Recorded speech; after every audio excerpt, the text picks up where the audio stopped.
What's the meaning of air brake? Air brake.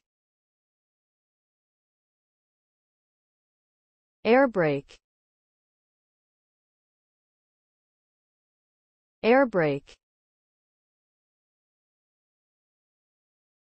Air brake. Air brake.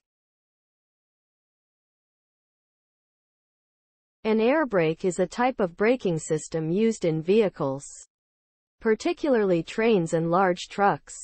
It uses compressed air to apply the brakes, as opposed to hydraulic systems used in cars. When the brake pedal is pressed, air is released into the system, causing the brake shoes or pads to press against the wheels or brake drums, eventually bringing them to a stop. This type of brake is more reliable and efficient, allowing for greater control over heavy loads and reducing the risk of brake fade.